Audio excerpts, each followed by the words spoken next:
Hello and welcome to the show. On today's silly car build, I'm changing things up because my capture card is having real issues. I don't know what the hell is going on, but every time I've tried to record a silly car build, I've recorded 5 in the last few days. Every single one of them, the game audio has desynced from the video. So I don't know what the hell is going on. I cannot find the problem. So I'm going to try something different. I'm going to try loading up different tracks with different cars and see if it was a problem in one of the loading screens crashing something. Because otherwise I am completely out of ideas. So I'm going to be changing the track that we use for the testing. I'm going to be changing the target car as well. I'm going to be using this, a V8 supercar. It is in S-Class and it is a little bit lower PI than the Koenigsegg I was using before, but this is a racing vehicle and it has, I believe, racing tyres. I'm pretty sure it comes with slick tyres on here. Look at the shiny engine. So it will be an interesting challenge to see if we can get the silly build cars to go around as quickly as we can, or as we can with this. Yeah, I think it'll make for interesting driving this on its own. It's not the easiest car to drive, the V8 supercars. So the new track location, again, I wanted to keep it somewhere fairly small, somewhere that it doesn't take 2 or 3 minutes to do a lap. Well, not 3 minutes, but somewhere that doesn't take too long to do a lap time, and somewhere that's got a good selection of straights and a good selection of different speed corners. So my choice of track is going to be the Sebring Club Circuit. Again, it's another one that I expect the lap times to be fairly lowish. I haven't driven a V8 supercar here, so perhaps 1 minute 20s, maybe a little bit less. I think it's a good sort of track. Plenty of different corners. There's a couple of straights as well for the more powerful cars and to test the straight line speed of your car. There's a couple of very slow speed corners that will test vehicles in different ways than the Road America track did. So yeah, I've got to set a target time first. I will be keeping it to... I didn't get a very good start there at all. That was a terrible launch. I will be keeping it to the same 4-lap format. So I have 4 laps to set a time now with this. I then have 4 laps to set a time with all the silly build cars. And this is so much nicer than the silly build cars. There is actually grip. I can be flat out in places that you can't with them. I don't quite know where we're braking here. 300 board. Well, a little bit later that time. But yeah, look at this. I can go around the corner. There is kind of grip. There's not always grip. Bye-bye, cone. There's more grip than I've been getting with the silly cars, anyway. That is for sure. Alright, the sun is irritating as anything. One plus side of Road America, you don't have the silly sunset going on permanently. Like almost all the tracks, apart from Silverstone, that's cloudy. All the tracks have got blooming sunset going on, which is a real pain on some of the corners. At least it doesn't have it here on the way down into the first corner, into that hairpin, because that would be horrible. Right, lap times are perhaps a little bit quicker than they were. Road America, that's okay. That's absolutely fine. Get the braking point right into the hairpin here is going to be pretty damn important. Good test on the car's brakes. Getting your vehicle stopped into turn 1. And then good test of traction actually coming out of that corner as we come on to the back, sort of straight, high-speed corner this one. Ooh, you don't want to eat too much curb in a V8 supercar, let alone in one of the silly build cars. I could see there being crashes on that back straight. And then we go into the sun through a couple of medium speed-ish corners. Sometimes you'll be flat out in them, depending on the car, how much grip you've got. And then we have some slower corners to finish to head towards the end of the lap, and that's a common thing you do at Sebring. Just ended out a little bit wide over the curb. Curb's not too bad here at Sebring. The corner we just went round was a place you could roll cars in Forza 4. We had a few rolling versus the community events back there. On Forza 5, this is one of the tracks I think the curbs have got safer. The curbs have got better. You can still have the occasional problem on them, but it's nowhere near as likely. There are a hell of a lot worse places for curbs. Right, onto my third lap. I think I'm getting the hang of this track. God, a little bit wide. This car is a bit wider than I'm thinking it is. I'm not sure if the camera angle. I don't know, it feels a bit funny in this one. It's like I'm too close to the steering wheel, if that makes sense. I don't know if that's coming across in the video, perhaps you'll disagree with me on that, but it does look like we're just a little too close. A little too tight to the steering wheel for the camera angle. Never mind, I'll just have to give the curves a little wider berth than I was beforehand. Yeah, this is it's a nice car to drive, the V8 supercar. No, we've done exactly the same thing again. Get off the bloody curve over there. Trying to take too much speed. We can't quite take that much through there. Oh, we've missed the apex over there. Never mind. It's not important. 2 seconds out. I think that was on the first lap, because the one I did previously was a little dirty lap. Right, so get turned around there, and then boot it down here. Whew. Okay, one more lap. Try and not fall off the track at the same place, and go across the grass. Yeah, not the fastest car in the world in a straight line, the V8 supercar, so the city car builds will be quicker down that start-finish straight, but this car has got very good brakes, does get stopped very well, and is pretty damn good handling compared to what it'll be up against on the most part. I have no real fears with this car driving it around this track. Okay, let's get stopped in here. This is a particularly nasty corner I'm going around there. Very easy to overshoot that one. Again, versus the community, we've seen it happen many times. People trying overtakes and going into that corner a little bit too hot and missing the brakes. I don't know why, it's just one of those corners that people have problems with. Didn't fall off the track this time. That's more like it. Let's see if we can actually get the apex to this corner here as well. That's better. We've got a much better final lap in the V8 supercar, and we've got another quite a long corner to finish this lap on as well. Not as long as the Road America one, but yeah, still a fairly sizable corner. And then just boot it across the line for the V8 supercar, and our target lap time is going to be a 1 minute 8.1. There we go. Oh, we've got a donut area as well. Perfect. Woohoo! We can. There we go. We can have celebratory donuts in this little part of the track. Okay, 1 minute 8.1 is the lap time to beat. I'm going to make a note of that somewhere, because otherwise I will forget in a few episodes' time what I'm supposed to be doing with. Do I have a working pen on my desk? No, I don't. That's great. That's fantastic. Working pen, no, so I will have to make sure I remember that at a later date. Will I remember it by the time I built the city car? That is the question.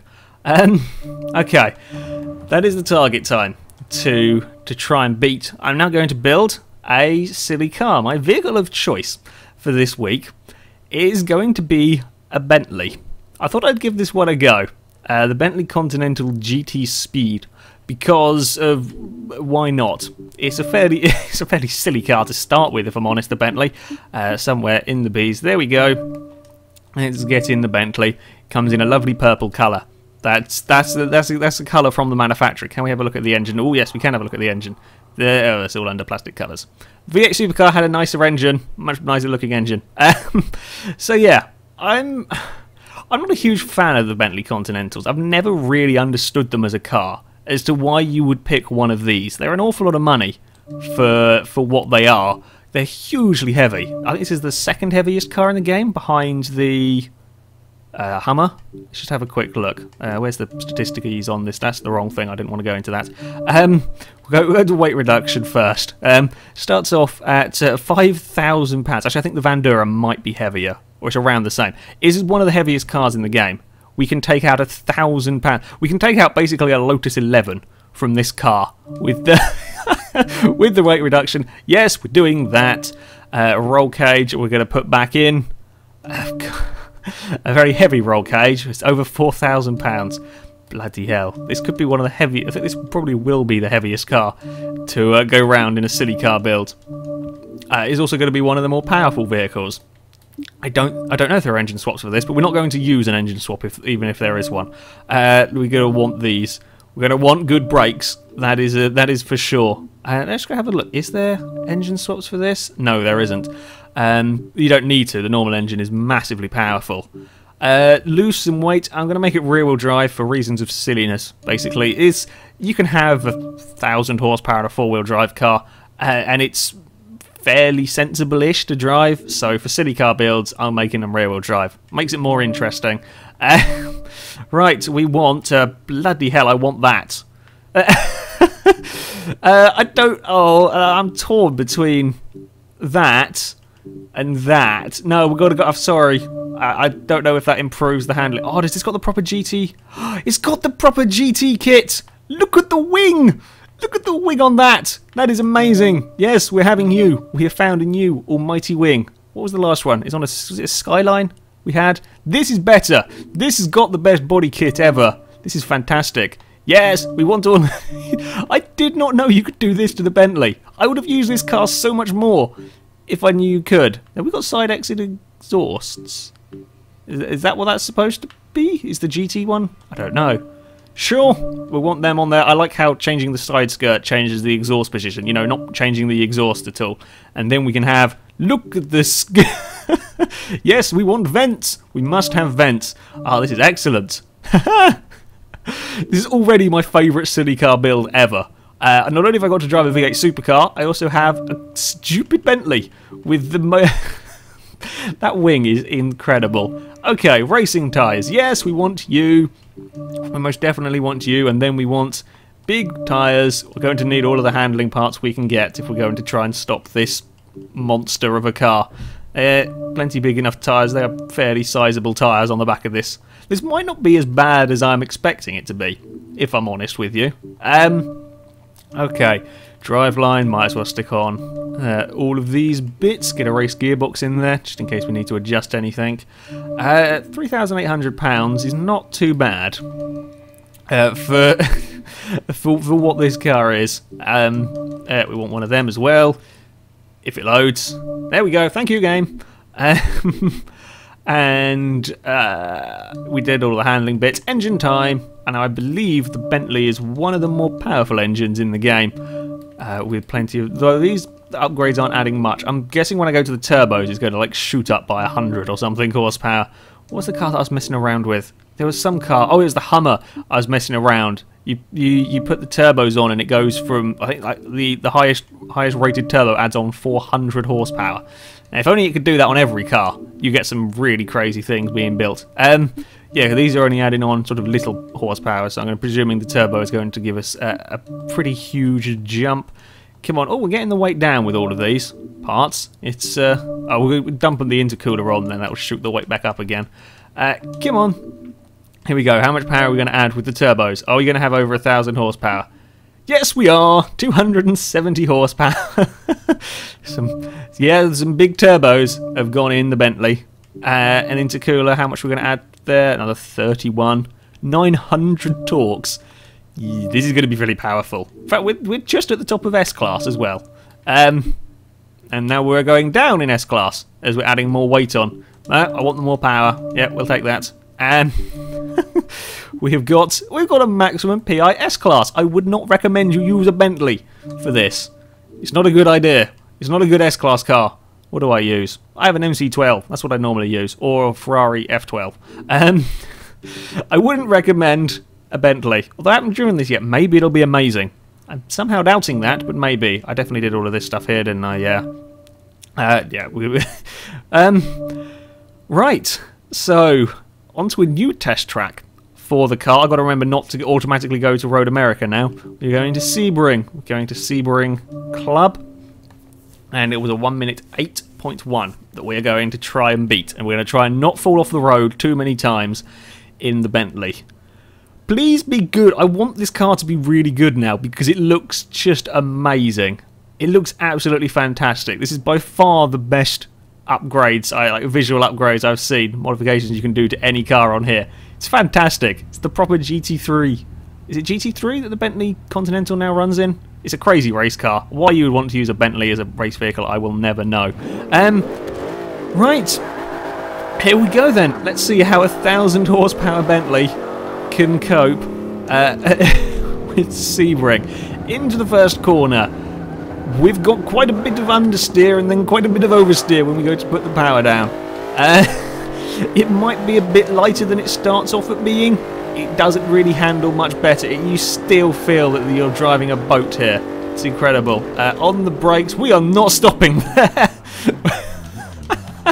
It doesn't stop. Bloody hell. Okay, remember to brake earlier on that one. Remember to brake a hell of a lot earlier than I did with a V8 supercar. Okay. We are very sideways through there as well. Oh, he's going to... Come on, catch it, catch it, catch it. We didn't go around... Oh, we've got to go around the circle. Oh, arse. Right, spin, boot it, and go. Does sound very nice. Yeah, I like the engine note in the car. How are we doing for grip through it? No, none of the grip. If we're not... if we're not understeering from the huge weight, we're oversteering from the huge power and torque. Okay. I wonder how quickly we can get down the start-finish straight, though. It will be fast, I would imagine this. Right, through here. And then boot it eventually when we get in a straight line. Go on, Bentley.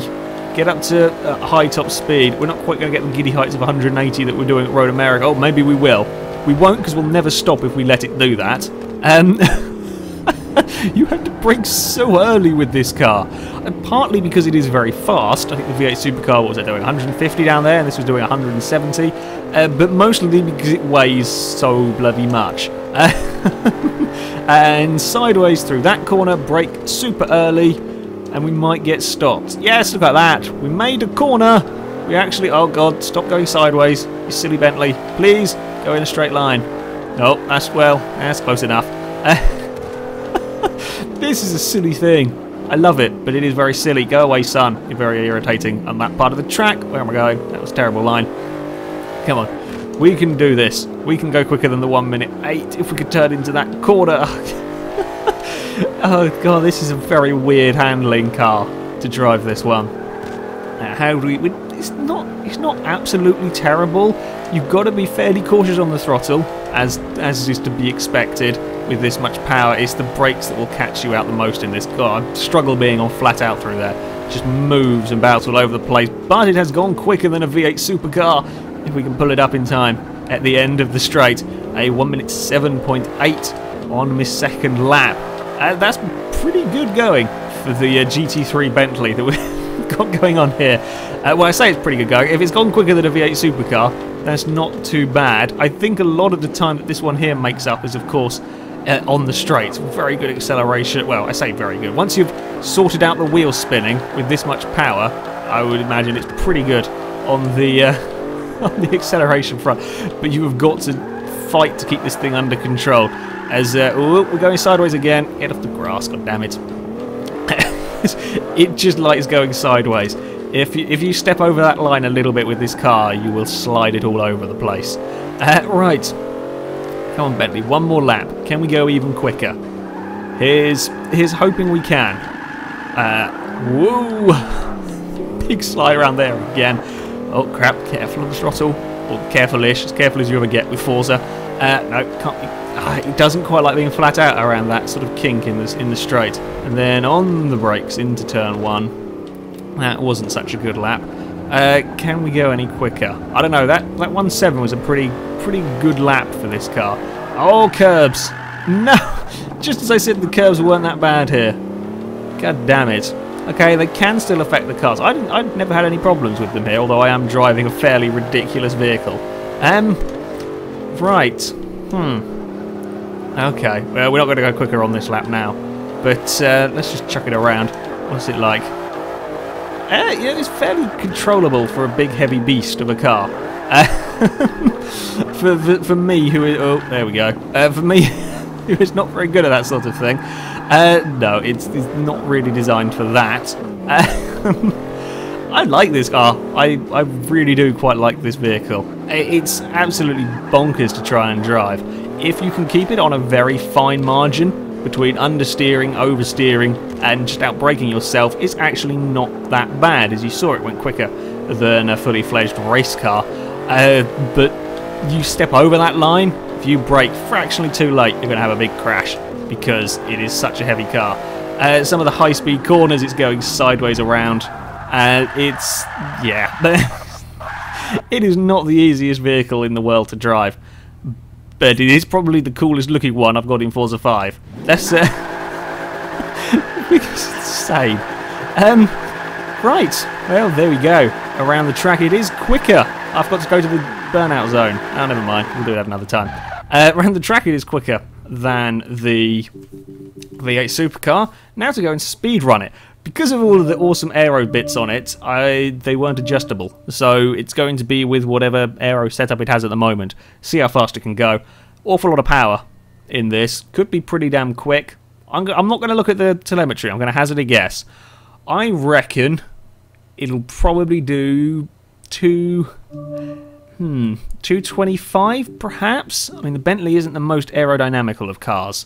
I've gone past. Why have I gone over that way? Yeah, I'm gonna guess at 225. There is an awful lot of power in this, but it isn't the most aerodynamical car. But it's a fairly modern one, and the standard Bentley Continental GT Speed, I'm guessing, does 180, 190. So with the upgrades in, I'm gonna go 225 with this. It should be okay at high speeds. It isn't like the silly lightweights of the Lotus 11 that get thrown around the minute you hit a bump. That is the one advantage you do have with the extra weight in this car. It should deal with the bumps a little bit better. So yeah, let's give it a go. We can wheel spin a long way down the first straight if we so choose. Okay, how do we do into this first corner? It's not terrible. It's not completely useless like some cars we've had, but it is not easy. Not to be surprised, really, in this car, but yeah, it's not absolutely shocking. Whoa, can't take that much speed through there. We can't take that. Well, we can just about. I'm not good at Le Mans. I should point that out. I hate Le Mans.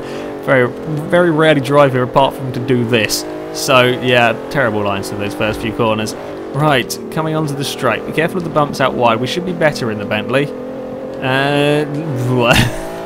Not really. It's still pretty horrible over there. Okay, Bentley, show me your stuff. How quick can you go? We may have to adjust the gear ratios looking at the way this is picking up speed. We're up to 200 miles an hour. Are we going to top it out at 220? 225? Oh, 223, 24. God damn it, we've got to change the gear ratios now. It can go quicker then. It can go a bit quicker.